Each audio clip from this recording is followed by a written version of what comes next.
Good evening everybody. Sandeep Maheshwari ji का एक community post आया जिसके बाद मुझे लगा कि इसके ऊपर बात करनी चाहिए। इससे पहले भी कई लोगों ने बोला कि कैरी मिनाती के बारे में आपने बोला नहीं कुछ। देखिए, जहाँ ज़रूरी नहीं लगता मैं वहाँ नहीं बोलता हूँ। वहाँ पे बोल के क्या करें? क्या हर चीज़ के ऊपर क्या वीडियो बनाए, बैठ के पॉडकास्ट बनाए? जो ज़रूरी है वो बोलना ज़रूरी था। ये मुझे लग रहा है थोड़ा ज़रूरी है बात करने इसके बारे में, क्योंकि एक आदमी जिसने साउंड ऑफ साइलेंस की खोज करी, एक आदमी जिसने ये कहा कि आत्मज्ञान से आप मोक्ष प्राप्त कर सकते हैं, आत्मज्ञान ही एक ऐसा मार्ग है जहां पे जाके दुखों का खात्मा हो सकता है। क्या ऐसी प्रॉब्लम रही होगी जिसकी वजह से 2020 में कोविड टाइम से संदीप महेश्वरी मेडिसिन ले रहे हैं, संदीप महेश्वरी डिप्रेस्ड है और हमें पता भी नहीं था? क्योंकि जो आदमी बाहर से दिखा रहा होता है इसका मतलब ये नहीं अंदर से वो ऐसा ही हो। और बाय द वे, आप कम्युनिटी पोस्ट पे उनके जाके देख सकते हैं, उन्होंने अभी जस्ट 2 घंटे पहले डाला है ये। जब मैंने पढ़ा तो मैंने एक लंबा सा चिट्ठा भी लिख के भेजा अपने माइंड वाले चैनल से, और उस चिट्ठे में उनको काफ़ी समझाया। बट जैसा कि आप जानते ही हैं कि वो कमेंट खो जाएगा कहीं ना कहीं, और ये कहीं ना कहीं शायद मिनाती के वीडियो से ही रिलेटेड है। तो मैंने उनको ये लिखा कि देखिए, आप अरिजीत सिंह की बारे में बताया मैंने, और बहुत ज़रूरी है सीखना इसके बारे में। अरिजीत सिंह एक ऑफलाइन या हिडन ट्विटर हैंडल चलाते हैं। उस ट्विटर हैंडल का नाम है हु एम आई, जहाँ पे वो अपने फैंस के साथ इंटरेक्ट करते हैं। तो उन्होंने, किसी फैन ने उनसे पूछा कि सर ये बताइए कि आप इतना एक्टिव क्यों नहीं है, इंटरव्यूज़ पे नहीं आते, कपिल शर्मा के शोज़ पे नहीं आते, आपके कोई पॉडकास्ट नहीं है, आप बहुत जल्दी अप्रोचेबल नहीं है, ऐसा क्यों? तो उन्होंने एक बात कही थी जो मेरे जहन में बैठ गई, और मैं इस क्वेश्चन का जवाब काफ़ी टाइम से ढूंढ रहा था, पिछले 1-2 साल से, कि फेम हर चीज़ का डुअलिटी है। तो जब कुछ मिलता है तो कुछ जाता भी है। तो फेम अगर मिला है तो कुछ गया क्या? तो वो गया क्या, उसको ढूंढने के लिए मैं काफ़ी टाइम से क्वेश्चन कर रहा था अपने आप को कि कुछ तो ऐसा होगा कि कुछ भी इस यूनिवर्स से आप उधार लेते हो, कुछ भी आपने कुछ किया, कुछ भी, चाहे आप किसी से प्यार कर बैठे, आपके घर वालों के साथ आपका प्यार है, आपने कुछ खरीदा, उसका एक ऑपोजिट आप खरीद लेते हो ऑटोमेटिकली। तो वही मैं सोच रहा था कि फेम का ऐसा क्या प्रॉब्लम हो सकती है जो मैंने कहा। तो उन्होंने एक बात बोली थी, अरिजीत सिंह ने, उन्होंने कहा कि इस दुनिया में फेमस होना एक श्राप के बराबर है। मतलब श्राप नहीं लिखा उन्होंने, बट उन्होंने, मैंने जब जितना पढ़ा वो मुझे इनडायरेक्टली वही लगा कि श्राप है एक तरीके से। और मैं अपना भी इसमें एक्सपीरियंस डाल के बोल रहा हूँ कि मैं खुद कह रहा हूँ कि ये श्राप है। उन्होंने कहा कि ये लोग ब्लेसिंग समझते हैं, वरदान समझते हैं, लेकिन दिस इज अ श्राप। उन्होंने लिखा कि फेम होने से लोग आपको जज करने लगते हैं छोटी छोटी चीजों में, और उस जजमेंट को आप जब अपनी जिंदगी में उसको पढ़ते हो, जब आप, तो आपकी जिंदगी में डिप्रेशन क्रिएट होता है। इसी वजह से मैं इतना एक्टिव नहीं हूं। मैं अपना काम करता हूं, मैं ना, क्योंकि वो कहते हैं प्रेस वाले झूठ बोलते हैं। तो पहली चीज तो प्रेस वालों से वो इसलिए दूर रहता है क्योंकि प्रेस वाले झूठ बोलते हैं। ठीक है। उन्होंने लिखा था Arijit Singh was excited to go and see a match. तो उन्होंने लिखा कि अरिजीत सिंह ने लिखा कि ये क्यों लिखा है, ऐसा क्यों लिखा कि excited to go to see a match? मतलब मैं एक्साइटेड हूं, बट प्रेस को क्या पता कि मैं एक्साइटेड हूं? वाई हैव यू रिटन कि Arijit Singh excited to go and see a match? Why excited is used? क्या मैंने आपको बताया आके कि मैं एक्साइटेड हूं? तो ये सब वो बात करते हैं, पर्सनल बात करते हैं। वो हु एम आई करके हैंडल का नाम है। तो मैं उनके काफ़ी ट्वीट्स पढ़ रहा था अरिजीत सिंह के, और अपने उससे बात नहीं करते, मेन उससे बात नहीं करते वो। और उनकी वाइफ के साथ भी उनकी काफ़ी फ़ोटोज़ हैं उसमें। बहुत सिंपल से इंसान हैं, ज़्यादा वो नहीं करते हैं। मुझे काफ़ी अच्छा लगा अरिजीत सिंह के बारे में ये चीज़ कि वो बहुत ही सिंपल है। और उन्होंने कहा कि you are the one who is going to be judged if you are famous, so you can not do certain things. If you do certain things people will know. So let's say कि मैं आपके breast को देख रहा हूं, आप निकल रहे हो सामने से। सो क्या ये गलत है? आप कहोगे हाँ बिल्कुल गलत है, लेकिन ये टेलीकास्ट तो नहीं हुआ, ये ट्वीट पे, इसका ट्विटर तो नहीं है, इसका इंस्टाग्राम पे तो सबूत नहीं कोई। लेकिन वहीं अगर कोई आदमी कहीं अल्कोहल पीते हुए पकड़ा गया है या सिगरेट पीते हुए पकड़ा गया है तो कहेंगे भाई सिगरेट पी रहा था, देखो ये अल्कोहल पी रहा था, ये भगवान है, ये स्पिरिचुअलिटी के वो हैं, या ये देखो ये सिंगर है, ये है ना। और वही सब सिगरेट पीते हैं लेकिन उनको कोई कुछ नहीं बोलता। लेकिन जो बोल रहा है, क्या वो औरत के ब्रेस्ट को नहीं देखता? क्या वो औरत को फैंटेसाइज नहीं करता है? लेकिन अगर आप एज अ फेमस पर्सन जब ऐसा करोगे तो आपको पकड़ लेंगे लोग और आपको जज करेंगे। सवाल यह है कि आप जज क्यों कर रहे हो जब आप खुद एक गलत काम करते हो, सुबह से लेकर शाम तक वो टेलीकास्ट नहीं होता, बस वो पकड़ा नहीं जाता है, फेमस लोग का पकड़ लिया जाता है। कपिल शर्मा का एग्जाम्पल लेते हैं। कपिल शर्मा ने सुबह 5 बजे नरेंद्र मोदी को बोल दिया ये हैं आपके अच्छे दिन, बोल दिया। आप में से कितने लोगों ने बोला ट्विटर पे, लेकिन आप लोग की कोई बात नहीं समझी जाएगी, आप लोग को कोई तवज्जो नहीं दिया जाएगा, आप लोग को कोई पकड़ा नहीं जाएगा, आपके ऊपर कोई क्रिमिनल केस नहीं होगा, आपके ऊपर कोई भी एक्शन नहीं लिया जाएगा। लेकिन कितने लोग बोलते हैं, कितने लोग कमेंट करते हैं, उनका कुछ नहीं होता। लेकिन जो फेमस है उसने अगर कुछ कर दिया तो वही चीज वो कर रहा है जो आम आदमी कर रहा है। तो आम आदमी सब कुछ करने के बाद भी आराम से पॉपकॉर्न खाता है, 10 सबको गालियां देता है। लेकिन फेमस पर्सन ये नहीं कर सकता। फेमस पर्सन को हर एक एक्शन पे मॉनिटरिंग करनी पड़ती है। तो ये है एक बहुत ही नेगेटिव साइड। कर वही रहे हैं, कर भी वो भी वही रहे, कर वो भी वही रहे, लेकिन वो पकड़े हो जाएंगे, मारे हो जाएंगे, ठोके हो जाएंगे। तो ये है फेम का opposite side. You are doing the same thing as humanity but you will be judged at every step. So are you ready to be judged? हाँ, everything must be judged when you are famous. So maybe you are doing prostitution at Maldives. Let's say maybe you are doing an extramarital affair at Maldives. A lot of people are doing, but nobody tells anything to them. A lot of people do prostitution, indulge in prostitution. A lot of people have extramarital affairs at Maldives. They take the actresses, they take the prostitutes to the Maldives, their new girlfriends to the Maldives. But if you are being watched after getting married, then you will be judged. So this is the problem of judgment.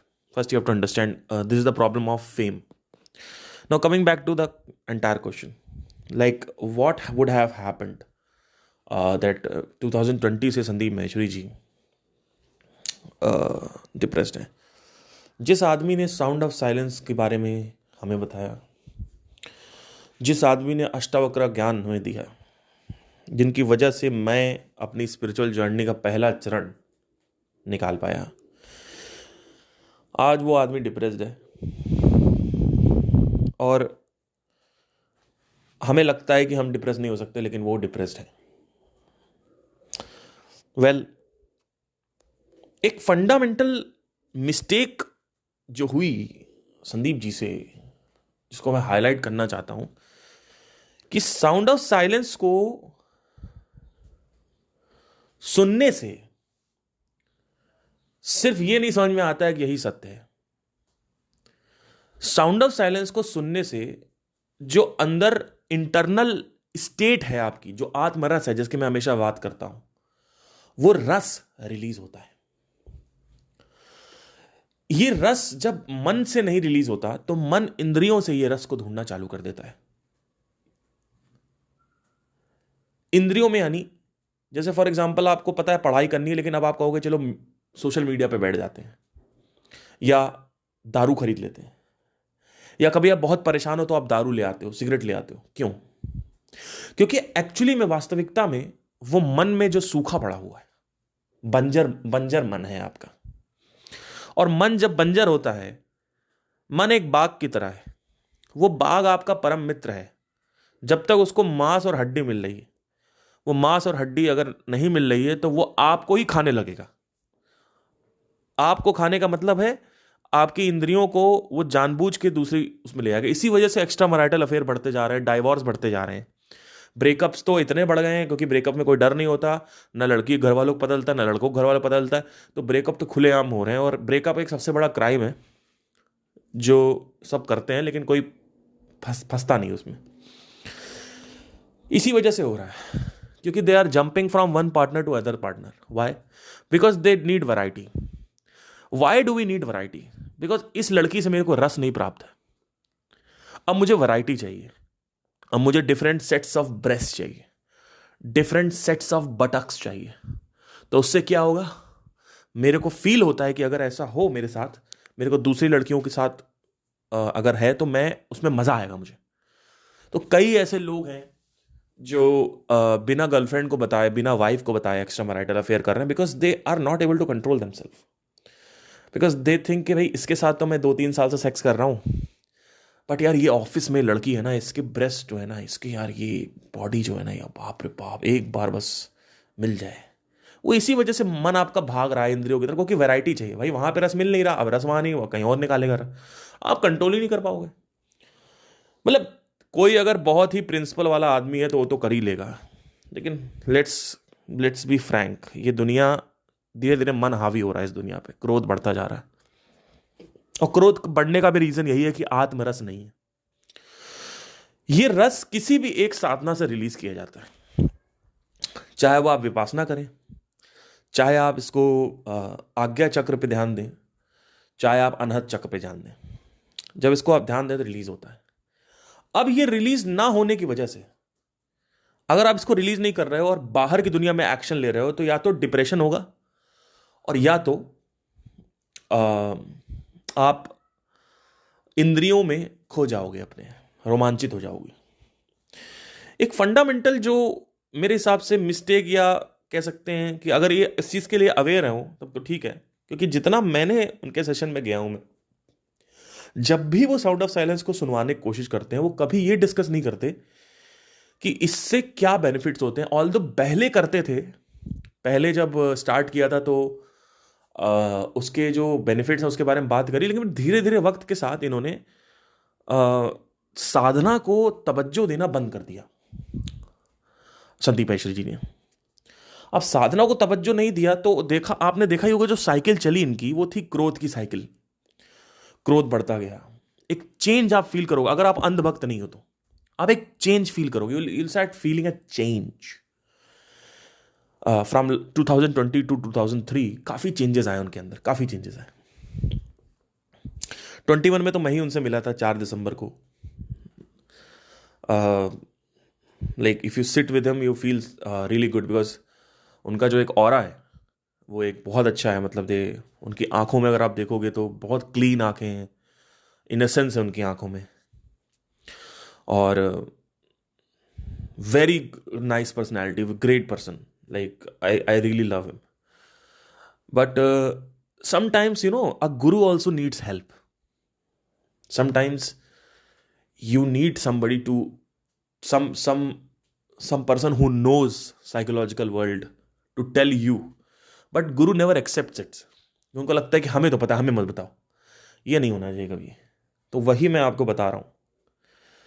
आज मैं आपको बताना चाहता हूं कि ये जो reason है ना, वो उसका मुझे पता, हो सकता है और भी रीजंस हो डिप्रेशन में जाने के, क्योंकि उनके परिवार भी सारे आए थे, तो शायद सारे परिवार वाले भी हष्ट पुष्ट हैं, अभी सारे आए थे। तो मुझे नहीं लगता ऐसा कुछ होगा कि परिवार में किसी के साथ कुछ अनहोनी घटना हुई हो, क्योंकि मैंने तो देखा ही है कि फादर मदर भी आए हैं। अगर फादर मदर नहीं आए होते तो मुझे लगता है कि शायद ऐसा कुछ हो कि कोई एक्सपायर कर गया हो, तो उसकी वजह से 2020 से उनका डिप्रेशन। बट 20 कोविड में उनके साथ ऐसा हुआ कि, और कोविड में ही क्यों हुआ उसका रीज़न शायद यही हो सकता है कि मैं हमेशा से ये मतलब ऑब्जर्व करता आया हूँ इनके अंदर कि जब 2016-17 था, जब साउंड ऑफ साइलेंस शुरुआत करी थी इन्होंने, तब इन्होंने साउंड ऑफ साइलेंस से निकलने वाले जो रस की एक तरीके से इनडायरेक्टली बात करी थी कि किसी भी साधना को, चाहे वो अनंत ध्वनि हो, चाहे वो आज्ञा चक्र हो, चाहे वो विपासना हो, चाहे वो सिंपल सिटिंग हो, कोई भी किसी भी तरीके की कुछ भी हो, 2 चीज़ें ज़रूरी हैं समझना आपको, कि एक तो आप शारीरिक साधना करें, यानी योग या फिर जिम आप करते हैं, अगर करें तो करें, लेकिन ये जो साधना है साउंड ऑफ साइलेंस, और या ये जो अनंत ध्वनि है, या आज्ञा चक्र पे आप ध्यान दे रहे हो, किसी भी चीज़ पे आप दे रहे हो, विपासना कर रहे हो, कुछ भी कर रहे हो, उससे एक रस रिलीज होता है। ये रस निकलना भी बहुत ज़रूरी है। अगर ये रस नहीं निकलेगा तो आप ज्ञान से मन को नियंत्रित नहीं कर सकते हो। संदीप महेश्वरी का बहुत ज्ञान है, निरंतर ज्ञान है, लेकिन उसके बाद भी कहीं ना कहीं ही he lost it at the year 2020. He told there is a strong possibility because of this only, because I can bet on it, because from 2020 onwards only I started feeling a little bit of rudeness with the audience, little bit of anger with the audience. Then प्रखर की controversy हुई, then he started controlling that talk with the audience. वो धीरे धीरे उन्होंने अपना जो speech है उसको थोड़ा सा कंट्रोल किया कि नहीं, ऐसे ऑडियंस के साथ ऐसे बात नहीं करनी है. And which is totally fancy, it's very बारीक. If you are occasional visitor on Sandeep Maheshwari ना, या फिर आप कभी कभी विजिट करते हो, तो आप ये सब बातें डिनाई कर दोगे. आप कहोगे नहीं नहीं ऐसा नहीं होता, क्योंकि आप ओकेजनल विजिट कर रहे हो. जो रेगुलर विजिटर्स है ना, उनको पता है, if they are in the observation mode, because I have been following from 2015. So that's what I've seen. Like, he is not focusing on sadhana. He tells himself कि साधना से कुछ नहीं होता. ज्ञान जो है, नॉलेज जो है, उससे इंटेलिजेंस से आप मन को कंट्रोल करते हो. बट साधना पे फोकस करना ज़रूरी है. एंड इनफैक्ट जब प्रखर के साथ इनकी कंट्रोवर्सी हुई थी तो उन्होंने साधना करने भी चले गए थे, वो मेडिटेशन करने भी चले गए थे. तो मेरे हिसाब से ये आत्मरस जो है, मेरी बात पे भरोसा मत करो कि भैया आपने बोल दिया तो क्या मान ले, क्या मत मानो. मैं कह रहा हूं मेरी बात पे कभी जिंदगी में भरोसा मत करना, और ना ही किसी गुरु के बात में भरोसा करो. क्योंकि जिस दिन तुमने किसी गुरु को अथॉरिटी दे दी, जैसे लोगों ने आचार्य प्रशांत को दे दी, लोगों ने ओशो को दे दी कि आप जो बोलोगे हम उसको सत्य मान लेंगे, कभी ऐसा मत करो. मैं अपने आप को भी नहीं छोड़ रहा हूं. आप पहले जो गुरु मान रहा है उसको डिनाई भी मत करो. ये मत कहो कि मैं एक्सेप्ट कर रहा हूं, मैं डिनाई कर रहा हूं. आप उसको स्टोर करके रखो अपनी मेमोरी में, याद करो उसको, और ऑब्जर्व करो कि क्या सच में ऐसा है. चलो एक बार नॉलेज से कंट्रोल करके देखते हैं. सारे ज्ञान सब कुछ कंट्रोल करके देखोगे आप, पता चलेगा आपको कि आप मन को नियंत्रित नहीं कर सकते हो. मन इंद्रियों की तरफ भाग रहा है. मन को नियंत्रित करने के लिए अंदर मन में पीनियल ग्लैंड के थ्रू एक रस रिलीज होता है. नहीं तो सुनते रहो भतेरे गुरुओं को. जितने गुरु हैं तुम्हारे यूट्यूब में, और जितने गुरु आज तक यूट्यूब में आए हैं जो पुराने गुरु हैं, उनको सुनते रहो. ओशो को सुनते रहो, कृष्णमूर्ति को सुनते रहो, कुछ नहीं होने वाला. आत्मरस आना जरूरी है. जब ये आत्मरस आएगा तो आत्मज्ञान भी आएगा. लेकिन आत्मज्ञान का कोई मूल्यता नहीं है जब तक आपके पास खुद एक सेल्फ स्टिमुलेटिंग लिक्विड ना हो, जो आपको मन में आपके रिलीज हो रहा हो. कभी आपने सोचा कि 9 रस क्यों बोलते हैं? श्रृंगार रस, उत्साह का रस, जलन का रस है, ईर्ष्या रस है. 9 रस होते हैं, 9 रस. ये 9 रस क्यों होते हैं? इंडियन क्लासिकल डांस में 9 रस पढ़ाए जाते हैं. श्रृंगार रस क्यों पढ़ाए जाते हैं? रस क्यों बोला गया है? बोल देते कि उत्साह चिन्ह बोल देते, उत्साह लक्षण बोल देते, कुछ भी बोल देते उत्साह का एक. तो रस क्यों बोला गया है? अभी आपने सोचा ये चीज? आत्मरस जो है, लोग कहते हैं इसमें रस मिलता है इसलिए हम जा रहे हैं. क्यों? रस का मतलब क्या है? There is always a hormone associated with every action, but the hormone triggered by outside stimuli is not a healthy hormone. Hormone which is triggered inside, which is created. Actually, all the hormones are created inside only, but that is triggered from outside. This should be triggered from inside. तो इस वजह से एक बहुत ही बड़ा reason हो सकता है कि ये डिप्रेशन जो है ये इनकी जिंदगी में आया हो.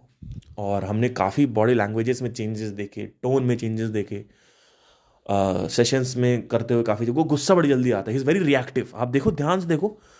आप देखो, सदगुरु ने कोई प्रतिक्रिया नहीं दी, ठीक है, और लोगों ने प्रतिक्रिया नहीं दी ये कैरी वाले में, लेकिन संदीप जी की प्रतिक्रिया आ गई तुरंत. ऊपर से ये लिख के आ रहा है कि तुमने मेरे ऑडियंस को एमसी बोला, जबकि सबको पता है कि एमसी वर्ड का यूज उन्होंने अपने ऊपर कहीं ना कहीं लिया है. ये सबको पता है. बट उन्होंने लिखा क्या कि तुमने मेरी ऑडियंस को बोला, और उसी ऑडियंस को वो रोस्ट खुद ही करते हैं संदीप जी। मतलब कि लाइक तुम्हें कुछ नहीं पता ये वो, मतलब अभी वो जो आया था वो डिकार्ड को बोल दिया, तो करते हैं। लेकिन मतलब आप सोचो ना, मतलब इट्स नॉट अबाउट कि मैं उनको कुछ आइडेंटिफाई कर रहा हूँ, इट्स ऑल अबाउट रिएक्टिव। मतलब रिएक्टिव उनके अंदर जो एक एलिमेंट है ना, वो क्यों आ गया इतनी, जरा सा कुछ किसी ने बोल दिया, कुछ किसी ने कुछ कह दिया कि ये बोल दिया वो बोल दिया, रिएक्टिव आ गया, रिएक्शन आ गया एक। ये रिएक्टिव मेजर्स क्यों आ रहे हैं? पहले तो नहीं आ रहे थे। संस्कृत कंट्रोवर्सी किसी को नहीं पता होगी, वो भी हुई थी, पर उसमें कोई रिएक्टिव मेजर नहीं आया। संस्कृत से पहले भी एक दो कंट्रोवर्सी उनकी हो चुकी है, उसमें भी कोई रिएक्टिव मेजर नहीं आए थे। ये 2019-18 की बात है। 20 के बाद ये ऐसा होना चालू हुआ, और आज हमें पता चल चुका है कि ऐसा क्यों हो रहा है। मैंने हमेशा से यही कहा है कि साधना को आप निरंतर अभ्यास करें, साधना करते रहें, लेकिन साधना के साथ साथ ज्ञान भी करते रहें। दोनों का कॉम्बिनेशन जरूरी है। और इसके साथ ही साथ थर्ड पॉइंट जो है, अपने डिजायर को भी एक्सप्रेस करते रहें।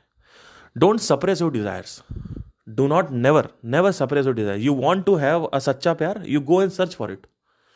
डोंट थिंक कि नहीं मिल रहा तो अब क्या करें, अब इसमें आ जाएं तो इससे क्या है, ये मिल जाएगा तो वो छूट जाएगा। ऐसा कुछ नहीं है, ऐसा नहीं होता है। जो चाहिए मन को, और बहुत घनिष्ठता से चाहिए, तो उसको करो।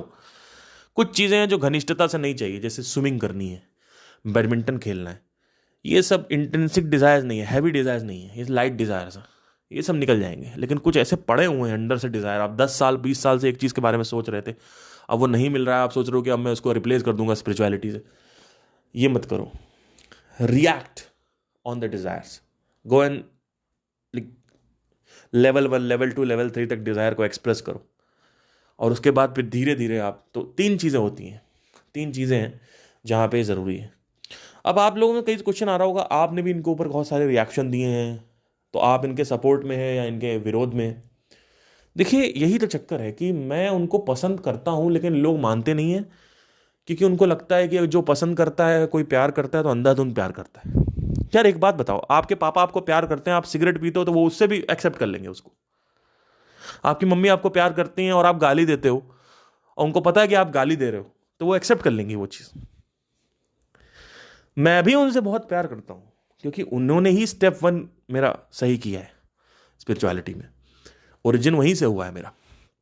वो बात अलग है 2018-19 में मैं अपना वृद्धि मेरी स्टार्ट हो गई थी, क्योंकि ऑब्जर्वेशन एंड क्वेश्चनिंग मैंने छीन ली कृष्णमूर्ति से और संदीप से, कह सकते हैं चुरा ली। और जिस आदमी के हाथ में ऑब्जर्वेशन एंड क्वेश्चनिंग है, पहले ऑब्जर्वेशन आएगा, क्वेश्चनिंग बाद में आएगी। उस आदमी को अगर पूरी दुनिया मर भी जाए तो अकेले बैठ के वो वेदांता लिख डालेगा, अकेले बैठ के। तो समझने की कोशिश करिए कि पसंद का मतलब ये नहीं है कि मैं अंधभक्त हो जाऊं।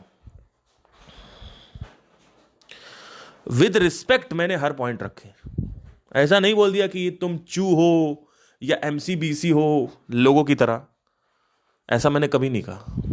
मैंने सिर्फ और सिर्फ ये कहा था, और मैंने ये भी अबे तबे लैंग्वेज भी यूज नहीं करी, जो कि मेरे लिए लोग करते हैं। आप देखो, मैंने संदीप मिश्र को कभी नहीं बोला अबे ये क्या कर रहा है, ये साला पागल हो गया, ऐसे मैंने कभी नहीं बोला किसी को। ठीक है, पॉइंट रखा है, लेकिन इज्जत के साथ पॉइंट रखा है, इज्जत के साथ पॉइंट रखा है। क्यों रखा वो इज्जत के साथ पॉइंट? क्योंकि मुझे पता है डिबेट कैसे करनी होती है। इसका मतलब ये नहीं बदतमीजी से बात करो आप, लेकिन लोग नीचे क्या कहते हैं, लोग नीचे एमसीबीसी कर रहे हैं मेरे को, क्योंकि मैंने संदीप जी के खिलाफ, उनको बस ये चाहिए वो कुछ भी बोले सुनते रहो। ऐसे आचार्य के साथ भी किया लोगों ने, आचार्य के साथ भी इन्होंने ऐसे ही किया कि आचार्य के साथ भी बोल दिया। मैंने कब बोला? मैंने कहा कि भाई ये तर्क सही नहीं है, उससे बेटर तर्क है, वो लॉजिक जो है उसको काउंटर बन सकता है ना। अगर सच में ज्ञान से हो रहा होता तो ज्ञान से, हर चीज ज्ञान से नहीं होती है। तो ये मैंने दिया, लेकिन लोगों ने मेरा जो रिएक्शन दिया, तो लोग तो भैया करते ही हैं। क्रिटिसिज्म तो भैया पार्टी है जिंदगी का। आप कभी भी क्रिटिसाइज हो ना, ये मत सोचना कि आपको क्रिटिसिज्म नहीं मिलेगा। फेमस होने के बाद इतना क्रिटिसिज्म मिलेगा जिसकी कोई हद नहीं है। कोई कहीं से क्लिप निकाल लेगा, वो क्लिप चला देगा शॉर्ट पे, आपकी कंट्रोवर्सी क्रिएट हो जाएगी, लोगों को पता भी नहीं हो वो क्लिप निकाली है, उसका पूरा कंटेक्स्ट क्या था। तो जब आप हवा में उड़ रहे हो तो आप ये भी याद रखो, जब आप हवा में उड़ रहे हो तो आपको नीचे से कोई तीर मारने वाला भी शिकारी बैठा हुआ है ना। तो सिर्फ हवा में उड़ना ये नहीं सोचना है everything is a piece of cake, कि हम उड़ जाएंगे, हमको मजा आएगा, जिंदगी बहुत अच्छी है। तो नेगेटिव साइड्स है, लेकिन डिप्रेसिव स्टेट में जब आप रहते हो तब आपको नेगेटिविटी 1 से 100 हो जाती है। किसी ने कुछ बोला, आपको फील वो वैसा होगा कि इसने ऐसा कैसे बोल दिया, क्योंकि आप बहुत ज्यादा आउटर वर्ल्ड में हो। बहुत ज्यादा जब आप आउटर वर्ल्ड में होते हो और बहुत ज्यादा आउटर वर्ल्ड से एंगेज कर रहे होते हो और इनर वर्ल्ड में नहीं जुड़ रहे होते हो, अब इनर ज्यादा रहिए। इनर मतलब ज्यादा, मतलब साउंड ऑफ साइलेंस या अनंत ध्वनि से कनेक्टेड रहिए, लेकिन सिर्फ सुनो और सुन के कह दो यही सत्य है। This is present Sandeep Maheshwari, this is what he says every time he makes you listen that sound. he is never talking about that what is going to happen with that. In fact, he doesn't know, he has not observed it, that actually mind is controlled by the rasayan, by the ras, not by the knowledge. Knowledge is needed to find out the truth about something. Knowledge is that, like for example, I have a desire, I have a desire of sacha pyar, so I want to know that what is this, क्या ये सच्चा प्यार जो बताया ये सच में ऐसा है। तो मुझे एक गर्लफ्रेंड बनानी है, उसके पास जाना, देखना है, और जब मैं 1 साल 2 साल गर्लफ्रेंड बना लूंगा तो मुझे समझ में आएगा। तो दैट, वो जो समझ आया वो नॉलेज है। अब वो नॉलेज जब मेरे अंदर आएगी तो उससे मैं ये नियंत्रित कर पा रहा हूं, ये पता लगा पा रहा हूं सच्चे प्यार की सच्चाई क्या है ना, क्योंकि मैंने वो नॉलेज देखी है जाके। लेकिन इसका मन की खुशी से क्या मतलब, मन को इससे मतलब नहीं है। आपका जो बाग है उसके अंदर जो टाइगर बैठा हुआ है, आपके जो मन है वो टाइगर की तरह है, उसको इससे मतलब ही नहीं है, उसकी खुराक नॉलेज नहीं है। आप बैठ के समझा रहे हो नहीं ऐसा नहीं होना चाहिए, ऐसा नहीं होना चाहिए, चल वेदांत पढ़, चल ये पढ़, चल भगवत गीता पढ़, चल ये पढ़, चल वो, इससे कुछ नहीं होने वाला। आपको इतना समझ में आना चाहिए कि आपका मन जो है वो नियंत्रित नहीं हो रहा है, क्योंकि आपको ये नहीं समझ में आ रहा है कि आप एक रसायन जो है, जिसको हम परम तत्व बोलते हैं या परम रस बोलते हैं, वो रिलीज करें पहले। जब उसको रिलीज करेंगे तो मन शांत होगा। चित्त की वृत्तियां, चित्त की जो तरंगे हैं वो सिर्फ साधना से, तभी तो पतंजलि में इतना बोला गया है। और क्या बेवकूफ है क्या वो आविष्कारक? पतंजलि बेवकूफ है, आप ज्यादा स्मार्ट हो। उन्होंने शुरू में साधना पद से स्टार्ट किया, एंड नाउ योगा। उन्होंने बोला साधना, पहला चैप्टर ही साधना पद है, पहला चैप्टर साधना पद है। साधन का मतलब मीडियम। तो पतंजलि आविष्कारक है भैया योगा का, बहुत बड़े आविष्कारक हैं, उनकी बात ऐसे नहीं अब आप नहीं कर सकते हो। उन्होंने सीधा बोला है, चित्त की वृत्तियों में ठंडक, इन वृत्तियों में ओवर एक्टिवेशन। ये जो वृत्तियां हैं बहुत सक्रिय हो जाती हैं, तरंगे बहुत ज्यादा बढ़ जाती हैं, जिससे सुबह जो भी हुआ रात में सोते वक्त पच पच पच पच पच पच वो चलता रहता है ड्रीमिंग स्टेट में। उसको हम ड्रीम बोलते हैं, एक्चुअली वो ब्रेन सो ही नहीं पा रहा है, वो एक मोमेंटम में है थिंकिंग के, और जब आप सो जाते हो तो वो थिंकिंग में ही रहता है। उसको ड्रीम बोल देते हो, ड्रीम कुछ नहीं, एक्चुअली वो माइंड सोया ही नहीं। इतना ज्यादा कचरा, इतना क्लटर्डनेस है, इतना रेस्टलेसनेस है कि आप सुन ही नहीं पाओगे। यहां पे जो मेरे लोग 50-50 मिनट के पॉडकास्ट सुनते हैं, उनका जो मन है वो ठंडा है एक लेवल पे, तब वो सुन पा रहे हैं। नहीं तो ये गोचू, ये जेनजी जनरेशन पागल हो चुकी है। इनको बस अब हंसा दो कैसे भी करके, या आपके पैरों पे गिर जाएंगे। जेनजी जनरेशन ऐसी ही जनरेशन है। जेन एक्स जेन वाई जनरेशन थोड़ी समझदार है, वो समझने की कोशिश करे कि ये हंसने से कुछ नहीं होता, डोपामाइनर्स बनने से कुछ नहीं होता है। क्योंकि अल्टीमेटली जितना ज़्यादा आप ये सब कॉमेडी कंटेंट और ये रोस्टिंग और ये सोशल मीडिया और ये इंस्टाग्राम इन सब में बैठोगे, उतना ही ज़्यादा आपके ज़िंदगी पे प्रभाव पड़ेगा, आपके जीवन पे प्रभाव पड़ेगा। ना आप किसी से कमिट कर पाओगे, ना आप किसी से शादी कर पाओगे, ना आप किसी एक चीज पे ध्यान दे पाओगे, कुछ नहीं कर पाओगे। और ध्यान नहीं है तो कुछ नहीं है। ध्यान से पैसा आता है, ध्यान से करियर बनता है, ध्यान से आप उस पैसे को मल्टीप्लाई करना सीखते हो, ध्यान से आप ऐसी ऐसी चीजें कर पाते हो जो चीजें आपको पसंद नहीं। जब ध्यान ही आपके हाथ में नहीं है तो जिंदगी में क्या उखाड़ोगे। ठीक है, तो हमेशा याद रखो कि इट्स नॉट अबाउट ज्ञान, इट्स अबाउट रस first. That's what I want to recommend, that is what my belief is, that is what I have seen in my life. You go and see in your life, you observe that why do you want to open social media instead of your studies? Instead of reading something, you want to open social media because there is liquid over there. So if you just observe this only, if you go and see that every action you do is connected to a liquid, you take a bath, it's liquid, you cigarette liquid, दारू liquid, नशा liquid, लड़की के साथ सोना है liquid, हर चीज के पीछे एक लिक्विड है। आप ड्रेस पहन के जा रहे हो शादियों में, लिक्विड है। कोई जल रहा है उसको आप देख रहे हो, उससे बात कर रहे हो, कोई आपकी तारीफ कर रहा है, ये सब लिक्विड है। ये सब रिलीज करता है, अंदर से लिक्विड रिलीज करता है। लेकिन ये जो लिक्विड रिलीज करता है वो लिक्विड अच्छा नहीं है। एक और तरीके का लिक्विड होता है जो पीनल ग्लैंड से रिलीज होता है साधना के टाइम। जैसे ही ये लिक्विड रिलीज होता है उसके बाद आपकी जो सेंसरी क्रेविंग्स हैं वो नीचे गिर जाती हैं, क्योंकि अब मन को दाल चावल मिल गया है। उससे पहले आप क्या दे रहे थे मन को? क्या दे? टॉफी। आप चॉकलेट दे रहे हो उसको, मन को अपने। आप अपने मन को चॉकलेट दे रहे हो, टॉफी दे रहे हो, लेकिन रियल खाना क्या है? दाल चावल। तो उसके अंदर सटाइटी आ जाती है, रोटी सब्जी दाल चावल खा लिया। लेकिन आप क्या दे रहे हो? आप दे रहे हो टॉफी, ये चाय पी लो और ये पिज्जा खा लो, ये सब आप दे रहे हो। मतलब ऐसा खाना दे रहे हो जो खाना एक्चुअली उसका पेट नहीं भरता। तो बार बार थोड़ा बहुत रुकता है, थोड़ा बहुत उसके अंदर आता है, फिर थोड़ी देर रुक जाता है, फिर वो एक्टिव हो जाता है, फिर आपके ऊपर हावी हो जाता है। मन is like a tiger. Tiger को दाल भात दीजिए आप, मतलब उसकी जो हड्डी और मांस जो है वो एक्चुअली दाल भात है। तो आप साधना करें, रिलीज करें। साधना के बाद एक पॉइंट आएगा जहां पे आपको अपने डिजायर को एक्सप्रेस कर पाने की वजह से टेंशन होगी कि मेरा करियर नहीं बन पाया, हाय मुझे एक्टिंग करनी थी, हाय मुझे डांसिंग करना था, उसकी वजह से एक प्रॉब्लम क्रिएट होगी।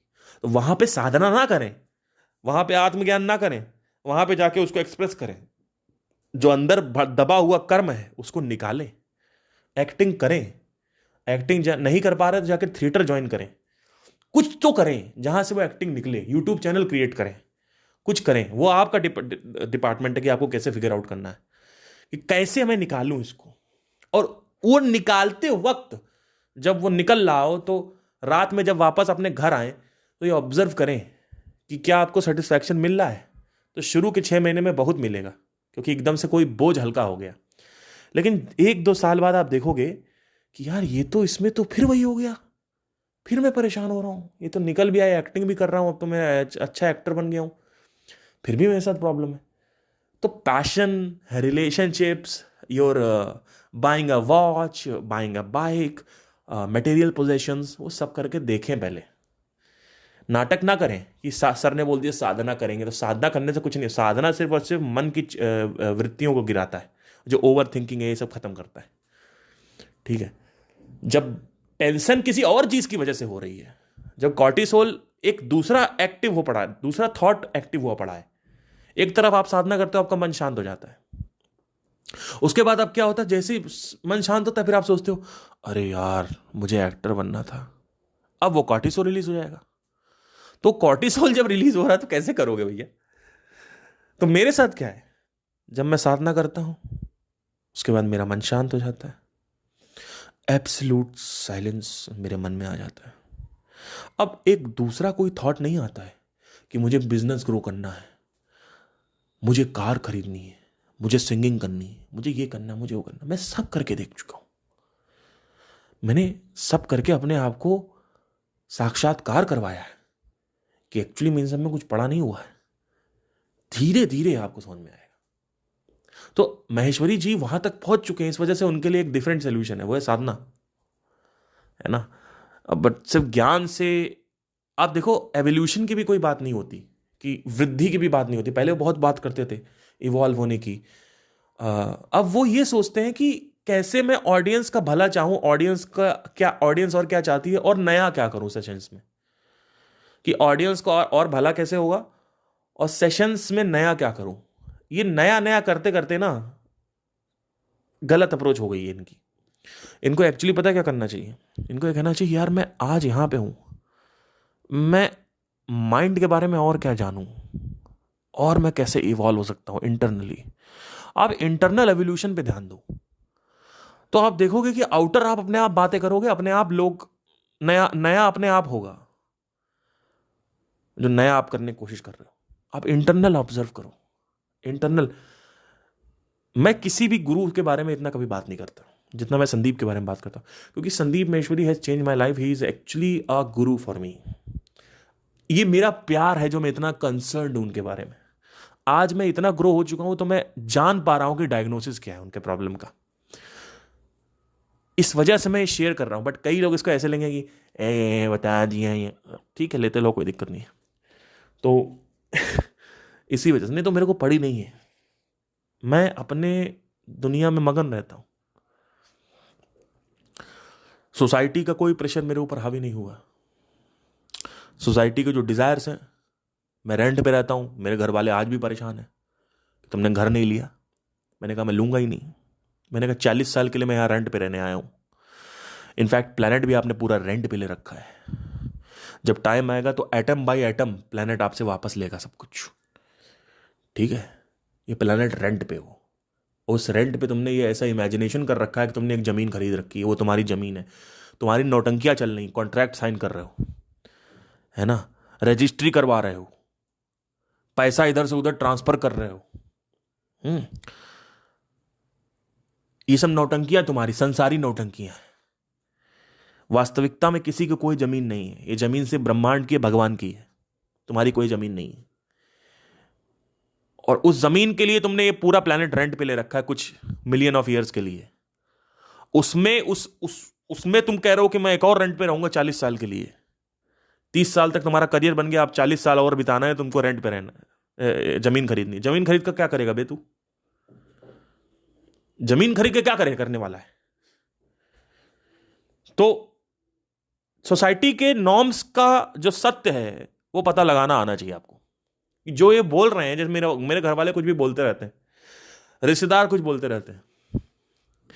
अब मेरे घर वालों ने मेरे ऊपर कुछ 8 लाख रुपए इन्वेस्ट किए, जिसमें से कुछ लाख मैं खुद ही बैंक में दे रहा हूं, उसमें से भी 4-5 लाख रुपए बचे हुए हैं। तो अब मेरे रिश्तेदार क्या कहते हैं? मेरे घर वालों ने कभी मेरे से पैसे नहीं मांगे, लेकिन मेरे रिश्तेदार कहते हैं कि बताओ, तुम्हारे घर वालों ने तुम्हारे ऊपर 4 लाख रुपए इन्वेस्ट कर दिए, आज तक तुमने वापस नहीं दिए, तुम्हें शर्म आनी चाहिए। मैंने कहा देखो, ऐसी बात, सुनो मेरी बात। मैंने कहा जब मजे मार रहे थे, बच्चा पैदा कर रहे थे, तो उस वक्त आपको ये नहीं पता था कि आपको इन्वेस्ट करना पड़ेगा बच्चे पे। और वो इन्वेस्टमेंट आप बच्चा पैदा इसलिए कर रहे हो क्योंकि वो बच्चा पैदा करके आपका अपना कर्जा चुकाएगा। मतलब आप बच्चे को खुद ही पैदा कर रहे हो। उसने कहा पैदा करने के लिए, नहीं कहा। आप बच्चे को पैदा कर रहे हो, उसके बाद 18 साल के बाद उसकी पढ़ाई करवा रहे हो, फिर कह रहे हो हमारा 4 लाख रुपए वापस करो।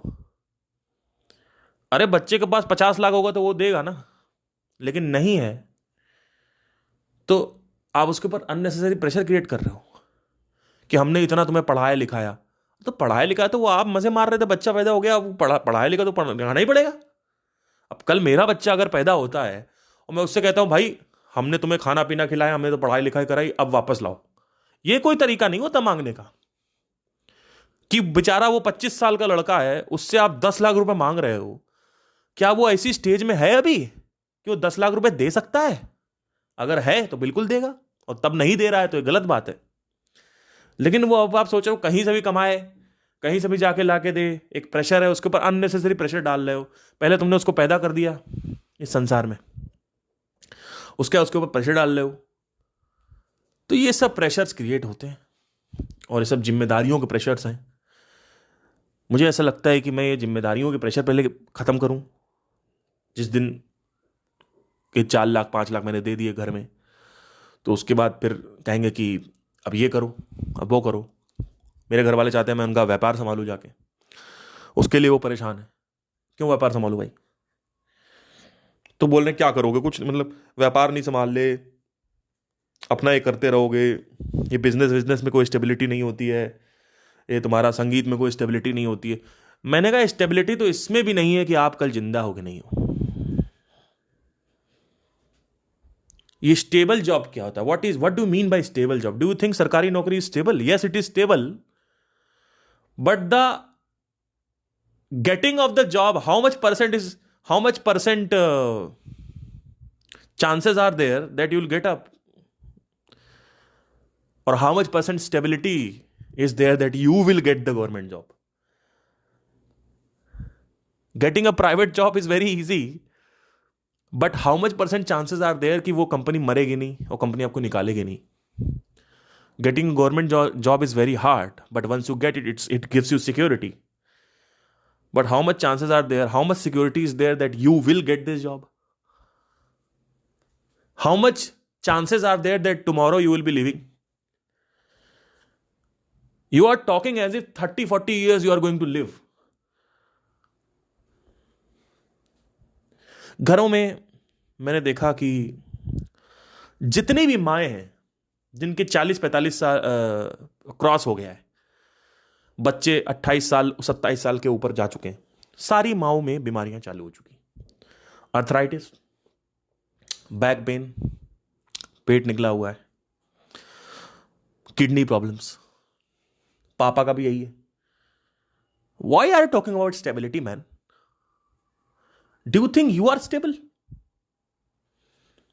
And I have full respect and full love towards you. ऐसा नहीं है कि मैं बहुत कठोर हूं, मैं बस बता रहा हूं कि आपके जो ये सोसाइटल नॉर्म्स है ना, जो आपके माँ बाप ने आपको दिए, उनके माँ बाप ने उनको दिए, परदादा ने दादा को दिए, दादा ने आपको दिए, और अब आप मेरे को वो सोसाइटल नॉर्म्स देने की कोशिश कर रहे हो, मैं नहीं ले पाऊंगा। लाखों करोड़ों में कोई एक ऐसा आदमी पैदा होता है जो चीजों को क्वेश्चन करता है। क्या मेरे ऊपर प्रेशर नहीं है? बहुत प्रेशर है, इतना प्रेशर जिसकी कोई हद नहीं, लेकिन वो प्रेशर मैं लेता नहीं।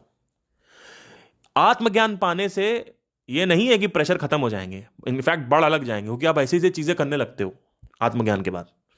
जो आदमी कहता है ये क्या करा, अकेले रहता है, अकेले रहता है, किसी से मिलता जुलता नहीं है, दोस्त मेरे परेशान है कि भाई तुम तो किसी से बात ही नहीं करते, तुम तो आते ही नहीं हो, बुलाते रहते हैं तुमको, हमारी सिटी में आओ, अपने सिटी में आ जाओ, कानपुर आ जाओ, कानपुर आ जाओ, साल में 2 बार तुम घर जा रहे हो, दोस्तों के साथ तुम रहते नहीं हो। मेरा तो एक दोस्त कॉल करता, भाई मैं आ रहा हूं 3-4 दिन के लिए, तेरे यहां रुकूंगा। मैंने कहा नहीं हो पाएगा।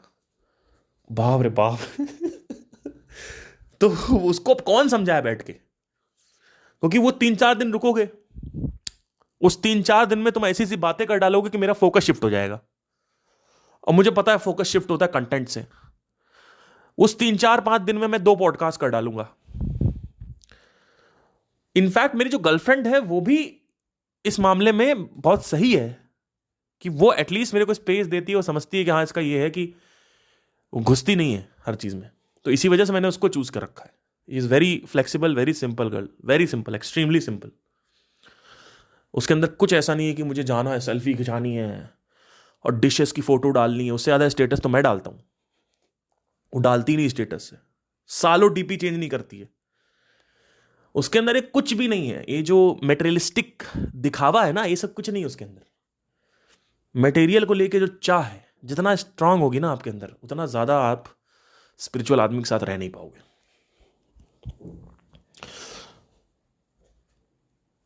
तो ये जो सोसाइटल प्रेशर है खत्म नहीं होने वाला, ये बढ़ता है आत्मज्ञान के साथ। आप ऐसी ऐसी एक्टिविटी करने लगते हो जो सोसाइटी के हिसाब से सही नहीं है। आप किसी से मिलते नहीं हो, आप किसी से फालतू बात नहीं करते, आप कोई कुछ भी बोलता रहता है उसको हाँ हाँ बोल के एग्री टू डिसएग्री कर जाते हो। बाद में उसको पता चलता है ये तो ऐसा हो गया आदमी। आप घर नहीं जाते क्योंकि आपको पता है घर जाओगे तो वहां पे एक माहौल क्रिएट होगा। वो माहौल ये है कि अब तूने ये नहीं करना, ये करके दिखाओ, वो करके दिखाओ, वो करके दिखाओ, ये करके दिखाओ, करो करो करो, पैसा पैसा पैसा पैसा पैसा, पूरे टाइम पैसा पैसा पैसा पैसा। एटलीस्ट मेरे घर में तो ऐसा है। अब मैं आपके घर की बात नहीं कर सकता, हो सकता आपका घर अलग हो, लेकिन मैं ज़्यादातर अपने दोस्तों में भी जानता हूँ हर तरफ पैसे की बातें होती हैं। अब तुम्हें ये करना है, अब तुम 30 साल के होगा, अब तुम्हें ये करना है, अब तुम 35 साल के हो, अब तुम्हें ये करना है, तुम्हें बच्चे करने हैं, अब तुम्हें शादी करनी। Every pressure is always there for me, but I don't take it. Society will never accept me. If I am a 40-year-old bachelor, society will never accept me. They will never call me to the parties. They will never call me. They will never see me at from a vision. वो as a बेचारा देखेंगे मुझे कि 45-year-old, ओ माई God, कभी इसकी शादी नहीं हुई, इसके बच्चे भी नहीं हुए, कैसे रहता है. अरे तुमसे आज़ाद हूँ, तुमसे ज़्यादा आज़ाद हूँ. मुझे 10 बार सोचना नहीं पड़ रहा है जिम कॉर्बेट जाने के लिए, रैंथमबोर नेशनल पार्क जाने के लिए, दार्जिलिंग जाने के लिए, हिमाचल जाने के लिए. मुझे 10 बार सोचना नहीं पड़ रहा है कि अरे बच्चे का स्कूल है, अरे बीवी का मूड नहीं है, अरे बीवी के ये कमिटमेंट्स हैं, अरे ये है, अरे वो है. मुझे 50 बार चीज़ें सोचनी नहीं है कि अब इनका खर्चा ये है, इनका खर्चा वो है. हर चीज़ का अपना प्लस माइनस होता है. तो जब आप बैचलर हो तो प्लस देखो, माइनस मत देखो. और जब आप शादी कर ली हो तो अब उसका माइनस मत देखो, प्लस देखो. और अगर वो शादी बहुत ज़्यादा इनसिक्योरिटी क्रिएट कर रही है, बहुत ज़्यादा फ्रस्ट्रेशन क्रिएट कर रही है, तो उसको तोड़ने में टाइम नहीं लगना चाहिए. उसको तोड़ो, चाहे बच्चा हुआ हो चाहे ना हुआ हो. नहीं नहीं बच्चे का क्या होगा, अरे तो बच्चा तो वैसे भी घुटेगा जब आपकी लड़ाई होगी. तो मेरे घर में ऐसे बहुत सारे केसेस हैं जहाँ पे तलाक नहीं ले पा रहे लोग, क्योंकि वो सोचते हैं बच्चे का क्या होगा. बच्चा 2 साल का है, तो बच्चा आपको रोज मारपीट करते हुए देख रहा है, आप दो एक दूसरे को एकदम माँ बहन की गालियां दे रहे हो, वो इफेक्ट नहीं डालेगा बच्चे के ऊपर. डोमेस्टिक वायलेंस क्रिएट हो रहा है सामने उसके, और इतना भयंकर उसकी को है, क्योंकि भाई आप अलग भी नहीं हो पा रहे क्योंकि बच्चा है, और साथ भी नहीं रह पा रहे क्योंकि बच्चा है. तो कैसे होगा. तो कोई क्लैरिटी नहीं, किसी भी चीज की 1% स्पष्टता नहीं है. यहां दिल्ली वाले जो दोस्त हैं वो कानपुर से मिलने जाते हैं, और कानपुर वाले दोस्त आते हैं दिल्ली में मिलने, और दिल्ली वाले जाते हैं बेंगलोर में मिलने, वो मुंबई में जा रहे हैं, और वो मिल के वहां दारू पियेंगे बैठ के, और वहां से रस निकालेंगे, फिर सुबह सुबह हैंगओवर आएगा, और फिर शाम तक फिर वही डिप्रेशन. ये जिंदगी है तुम लोगों की, इसके अलावा कुछ नहीं है. दोस्तों से मिलो, पहले शादी कर लो, दोस्तों को छोड़ दो पहले लड़की के चक्कर में, फिर शादी के 2 साल बाद रियलाइज करो कि दोस्त ही सब कुछ होते हैं, क्योंकि ये तो घोट रही है मेरे को. फिर दोस्तों को वापस पकड़ो, बीवी से लड़ाई करके दोस्तों से मिलने आओ, उसके बाद दोस्तों के साथ बैठ के दारू पिया गपशप करो, और फिर अगले संडे का वेट करो कि अब कब दोस्त मिलेंगे. दोस्तों में अपना रस निकालो, वो भी खत्म हो जाता है कुछ टाइम बाद जाके. बार बार अगर आप एक ही चीज करोगे, लोगों की कमियां दिखने लगती हैं. यही जीवन है, और कुछ जीवन नहीं है. एक बार ये क्वेश्चन नहीं करना मेरा अस्तित्व क्या है, कुछ नहीं करना, बर्बादी. Anyway, take care, bye. ये तो कंटिन्यू होता रहेगा, एक्सक्यूज मी, बाय.